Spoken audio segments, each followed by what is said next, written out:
Hi, my name is Nkiru. I won't be talking much. I will try to be as brief as possible because I was advised not to exhaust my energy so that I won't run into crisis. Coupled with what is happening to the brain, I don't need to stress much. This has been the battle, as you know. This is the person you helped to undergo heart surgery. This is the battle that I've been battling for almost 3 years now. It's not been easy. I lost everything. Flesh, everything. I turned to bone. You can see it in the picture before. The picture that was sent. I was literally a walking corpse. It took a turn on my parents, on my family, on my siblings. Everybody was in it. My parents became a beggar just to keep me alive. I was being rushed from hospital, out of hospital, all the time, under the oxygen. In fact, there was a time I was confirmed dead because there was no life left in me. But after some hours, God brought me back to life. He started the heart again and made me live.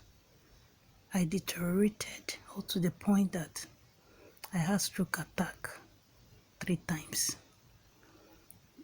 I stopped talking. The right side of the body stopped responding. I couldn't walk, I couldn't do anything. But God revived it. I want to thank all of you that helped me in one way or the other. Because of you, I'm smiling. You can see I went through this surgery and it was successful. Imagine within how many months you can see me. You can see me. You can see how I'm progressing. You can see the flesh coming back. You can see me coming back. All these things were achieved because of you. If not for your help, if not for your support, if not for your prayers, this wouldn't have been achieved. I wouldn't have the chance to live and be testifying and be talking like this. At the time I ran into depression, I told God, I don't want this. If it's my time, take me out. I don't want to suffer my parents anymore. A young girl like me, after all their suffering, I'm supposed to be blessing them, doing well. Look at me suffering them, turning them into, oh God, it wasn't easy. You won't understand. The body could not receive food. No matter the kind of how little it enters, I will vomit it out. It was terrible. It was terrible. I saw my father deteriorating, my mother deteriorating. They were tired. Not up until now. So I want to give you a brief update.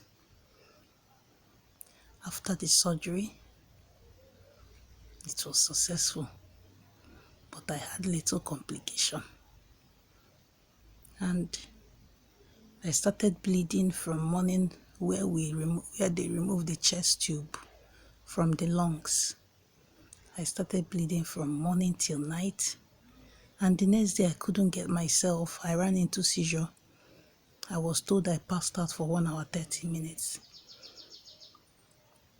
When I recovered, it was like convulsion. I bit my tongues, my lips, everywhere was bleeding. I didn't know what was happening. They were running up and down. They thought they were going to lose me, but eventually God intervened. This made them rush me to check. I had a brain CT to check what was happening. And they discovered, according to them, an edema in the brain, a hemogenic or something like that, like a blood clot all over the brain, which was as a result of side effect or something, according to what they said, of the surgery. And I'm on anticoagulant, so all that resulted to that. And they needed to invite a neurologist to quickly review the brain.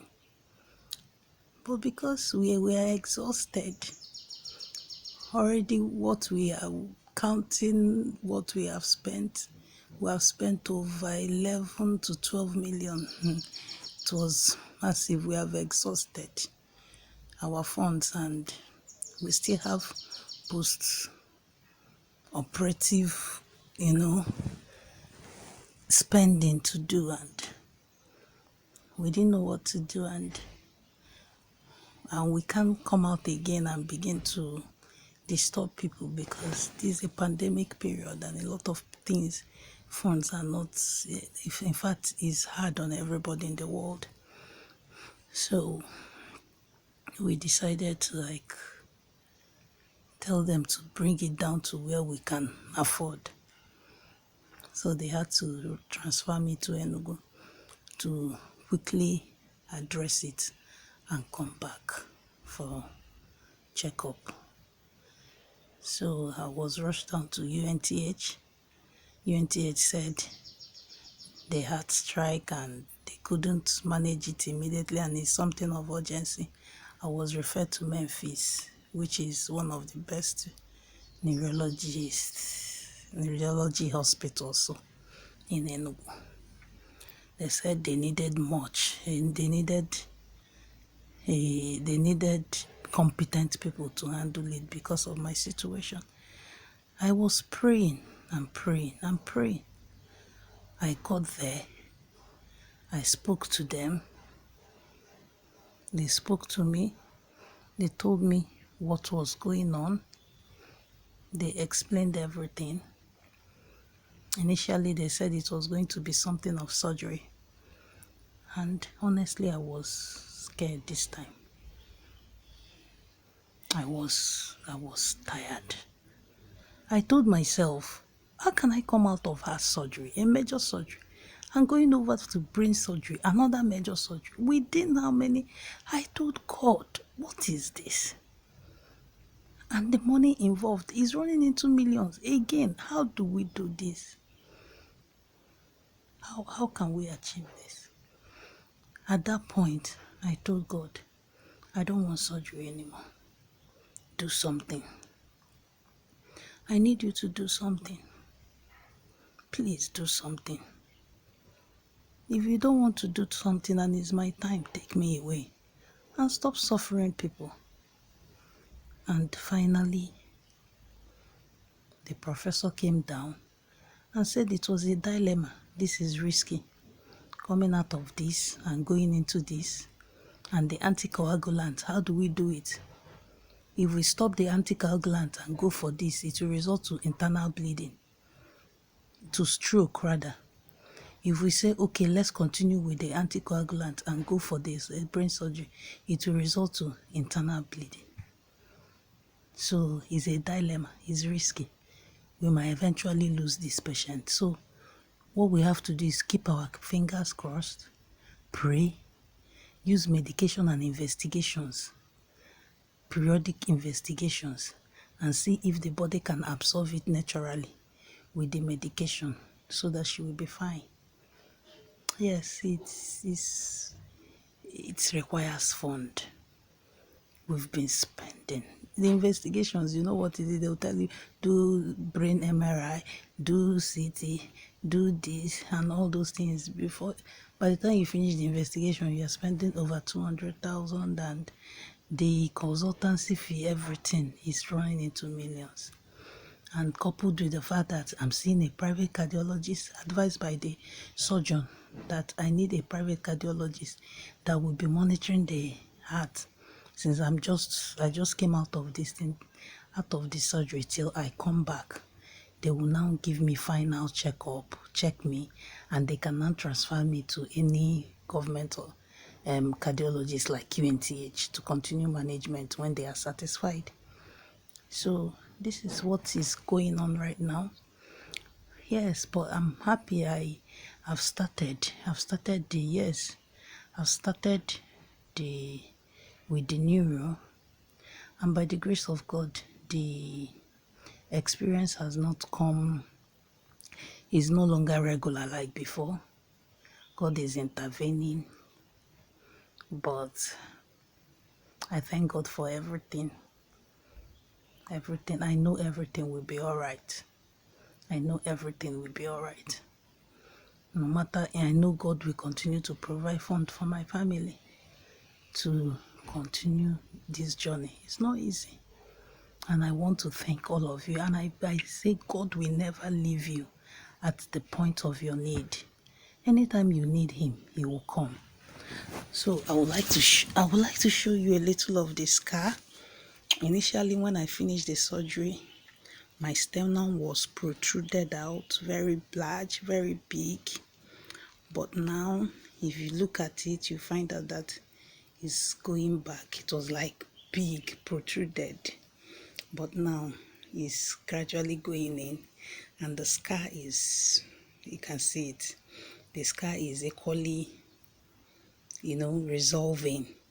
Though it went down to the diaphragm. But it's okay. You can see I'm doing well. And this can only be by your effort and your prayers. And as you can see, I'm smiling. See my cheeks, I'm adding weight. I'm no longer bones. Thank you all. Thank you. I appreciate from my heart. I appreciate. God bless you. Thank you.